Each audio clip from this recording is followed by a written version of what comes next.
keeper distance sa mga sasakyan na nasa unahan, no? Kahit ano pa yan, pero ultimately pag public utility vehicle, medyo dagdagan mo yung distansya.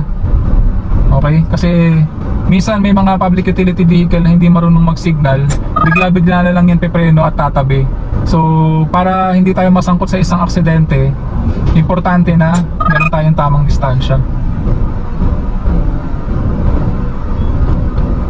Yan, so pag safe na, we could proceed na, no? Yeah, marami talagang estudyante. Sinadya akong mag-drive dito ng ganitong oras para maipakita ko po sa inyo na as a defensive driver, mga ka-fixit, no?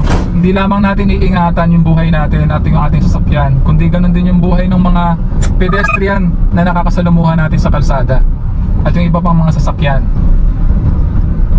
Okay? Ito kagaya nito, nakita ko sumigla siya pa kanan, so magbababa siya ng pasahero.